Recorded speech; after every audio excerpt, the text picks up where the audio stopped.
Well, this one's going to be very different from my normal output. It's also going to be completely unique. I won't be doing this again. I'll explain why in a minute. Because no, it's not because like, oh, it was so bad. No, it's nothing like that. I'll give my thoughts on it in a little bit, but I do have context to add to this. This is a review of a piece of fan fiction. It is Teen Titan Hero School, a fan fiction that now has 10 entries, I believe. I only read the first entry.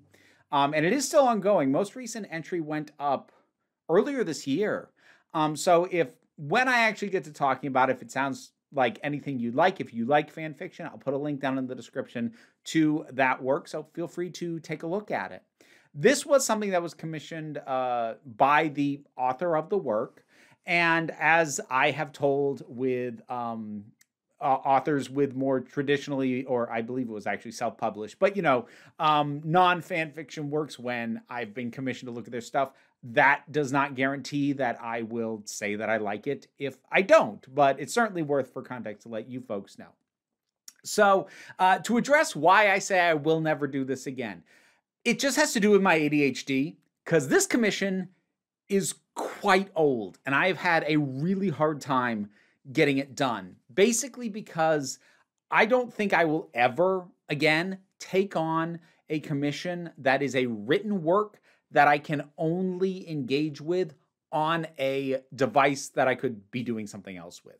Because since it's on AO3, I have to be on the website, which means I have to be on it on my phone, a tablet, laptop, computer. These are all things that I could also be doing something else with. And that, combined with my ADHD, is not a good mix. By and large, if I take on any written work to review, audiobook of it is really kind of what I need. I have done some commissions with written works that I couldn't get on audiobook before, and I had to get physically. And those were also kind of slogs. Now, I could still get through those in a more reasonable amount of time than I managed to get through this, because if I sit down with a book and I put my phone somewhere where I can't pick it up, I kind of force myself to work through it. And again, this has nothing to do with my enjoyment of the work and everything to do with my ADHD and where my brain is at. At this point, even with audiobooks, I need to be listening to them while driving, playing a game that is completely mindless and doesn't engage my higher functions. And that's actually ultimately how I got through this, was I ended up plugging the text into a text-to-speech program, a free one, so that I could listen to it while, doing something that would stop my brain from being like, I need to be doing something else.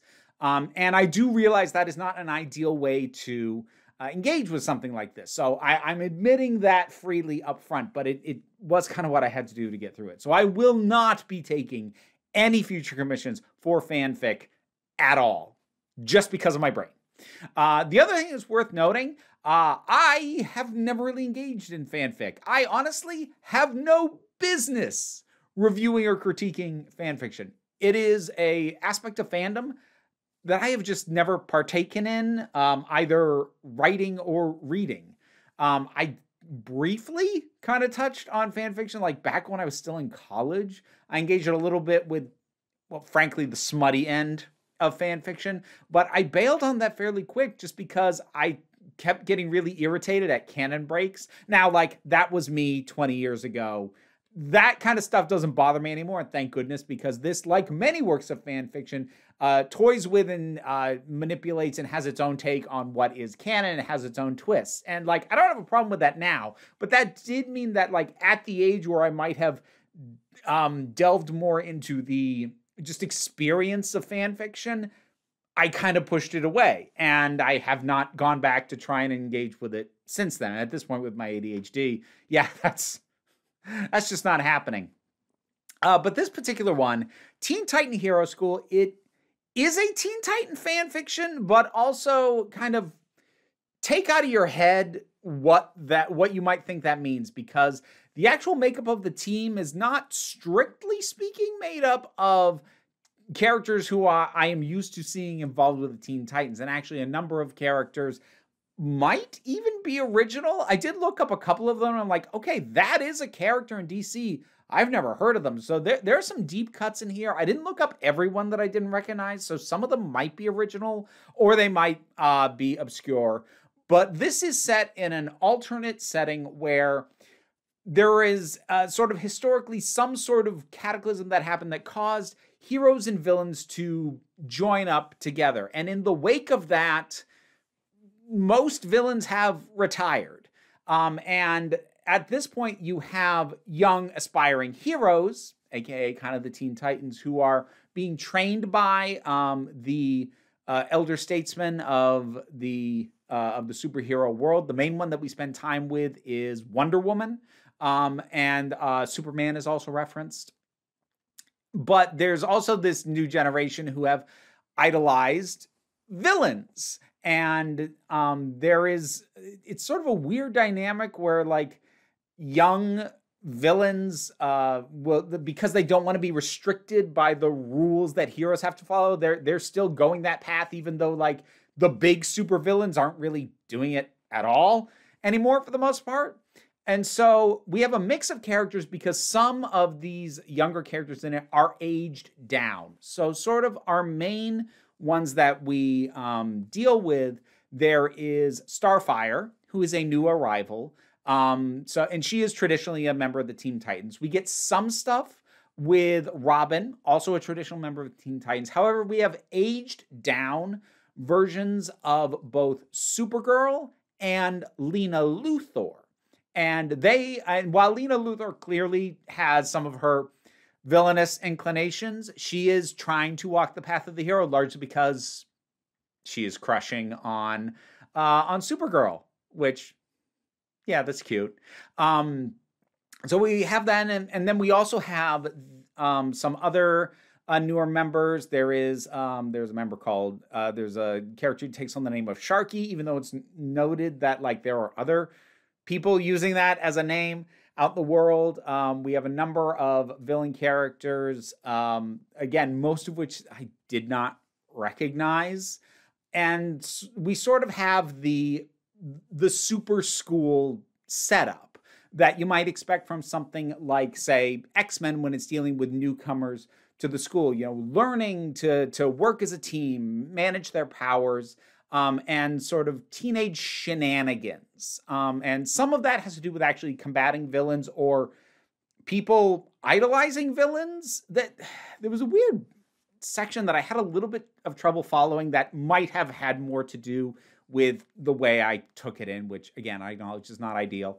That where there were these young people who weren't the actual villains that we were dealt with, but they were imitating them, and then the real ones also showed up. It gets a little bit convoluted at some points, and the raw narrative in terms of the plot points wasn't what stood out to me. Oh, I'll also mention like there are the standard things that one should expect with fan fiction. There are grammatical and writing errors. There are sentences that don't scan properly. I'm not going to dwell on any of that because it wasn't in such an excess that it seemed to me that it was worth noting. Because as someone who has written works out in the world at this point, I know how easy that is to do and how easy it is to miss that you've done that unless you have an editor, unless you have somebody else coming to look at your work to catch those things for you. And one cannot expect a fan fiction writer to have an editor. So, like, I'm not holding any of that against it because, again, not knowing the baseline of what is a normal amount of that stuff within fan fiction and not having a basis for comparison, but it did not seem to be an excessive amount from what I would expect from, honestly, any writer who doesn't have an editor. So that there is that. But I think the main thing that it did well was playing with the teenage dynamics of these characters. I think the ones that I got the most enjoyment out of, because I would say there's probably too many POV characters in this, because we get POV from Wonder Woman, from Lena, from Starfire, from this villain called Revile, and I think it's a little bit more than then I think the story benefits from. But the ones that I really enjoyed a lot were Lena and Starfire, partly because admittedly those are characters who I know decently, and like I know Wonder Woman too, but she was kind of in the matriarch role, so she didn't get to be fun in a way that the teenage characters got to be fun. So with Lena and Starfire, they had that core essence that was very familiar to me, in terms of what I do like about those characters. You know, Lena being her kind of grumpy, antagonistic, even though she's not a villain, this antagonistic self, and then Starfire being a somewhat oblivious ball of sunshine, that's really well captured. Like, yeah, when Starfire works, this is pretty much what she is. And so I think, despite the alterations to the setting and the sort of non-standardness of which characters are interacting with who, what everybody's ages are, I can talk. See how easy it is to say stuff wrong, and by extrapolation write stuff incorrectly. I don't know if I actually had a point in pointing that out, but I did anyway. But despite all these alterations, there was still, for the characters that I knew decently, they were recognizable. So even though I don't highlight Wonder Woman as a highlight, again, see how easy it is to say a sentence that doesn't scan properly. Even though I don't consider her to be a highlight, she was still recognizable. But I had more fun with what was done with Lena and Starfire in particular. And it does, I think, the main thing that any fan fiction needs to do, which is, regardless of what alterations you've made to canon, what scenarios you've created that would never or could never happen within the canon of the works or anything else, the characters still need to fundamentally feel like who they're supposed to be. Otherwise, is it even a fanfic of these characters? If they feel like completely different people, then it doesn't work. And this doesn't do that. This has it. They feel like what I would recognize these characters as being. And that is, again, in my mind, regardless of your own preferences for what style of fan fiction you like or anything else. And again, speaking as someone who doesn't really engage with fan fiction, that to me is like, that's what you have to get. The situation, the scenario can be as outlandish as you want it to be. It can be as disconnected from the standard reality these characters exist in as you want. But they still need to feel like the same people in some key core ways, because if they don't, then you've created an original work but slapped existing names on it that don't actually fit. And this avoids that trap, again, with the characters that I actually do know. And the ones that I didn't are deep enough cuts that I can't vouch for the authenticity of a character like Bad Penny, but since it's not somebody I know, it's obviously not going to hamper my enjoyment of it. And that character is a deep enough cut that I even if it's not accurate, I can't imagine it's that many readers who are going to catch that. So I think some wiggle room is allowable on that.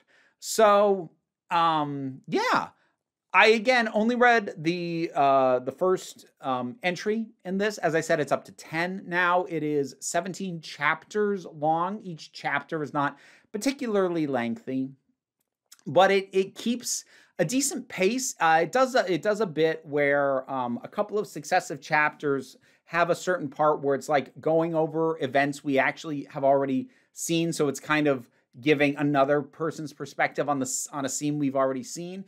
And it does some smart things about that, especially having a character say a line that we know we heard last time to, really zero in. Yes.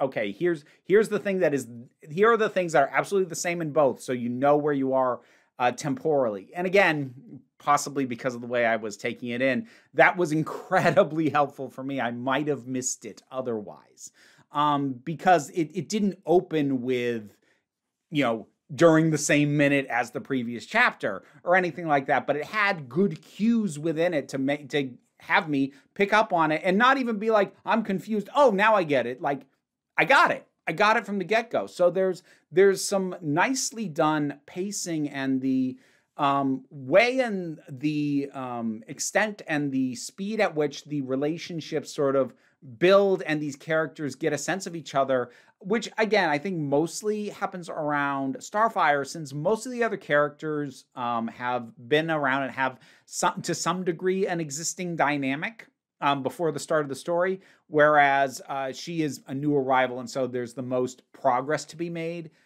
with a dynamic with her, with any of the characters. And I did take some enjoyment out of this. I thought this was pleasant and cute and fun. I do think it's worth noting that while there isn't really a sexual aspect to this, there is a minor romance point. I kind of hinted it already. Lena's crushing on Supergirl. But in addition to that, this does include some stuff that is not uncommon to include with Starfire, especially when she first shows up, such as the fact that she does not understand the need for clothes. And while her specific age, I don't think is given, this is a story with teenage characters. And while I don't think overall it's any more egregious than the comics themselves have ever been about that, in terms of like her not realizing people are uncomfortable. And it's like there's no lurid descriptions or anything like that. And just the fact that it's a written medium as opposed to a visual one, I would actually say it's inherently less lurid than the comics are whenever they do this, regardless of what age they make Starfire or anybody else. But I know that for some people that is still a point of discomfort, given that these are teenage characters. So if that is an issue for you, while this is by no means smut, and it barely has just a couple of hints of romance, if that kind of material, even if it's played for humor, doesn't really land well with you, that might be a reason to skip it. But other than that, again, speaking as somebody who doesn't engage with fan fiction and isn't planning to, I did have fun with this. I did enjoy it. And I do apologize for how long it took me to get to this. If the commissioner still follows me, or goodness, still supports me, I'm real sorry. I'm real sorry for how long this took. Thank you for your patience. But in any case, my first and last review of a work of fan fiction. Have you read this particular one? Odds are probably not, but do you have a particular favorite piece of fan fiction? What world is it set in? Do you engage in DC fan fiction in specific? Just whatever your thoughts are on any of this, drop something down in the comments and let's talk about it.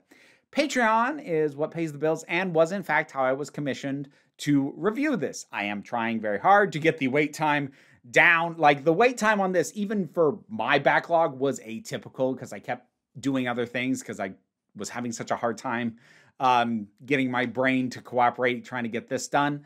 So the wait is somewhat more reasonable, although it is still backlog. Regardless, whether you want to commission me or support me at a lower amount, all of it is incredibly helpful. Even if you're not able to do that, like, share, subscribe, those all help me out. Don't worry too much about it though. We take a relaxed attitude around here, so you can just come on back next time you need a break.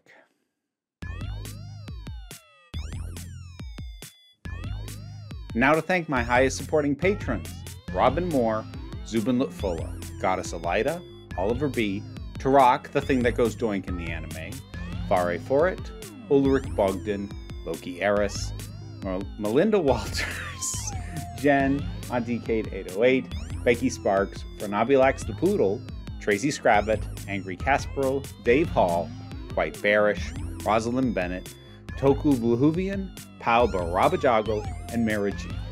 Thank you for your support and for keeping me and these guys fed. What are you doing?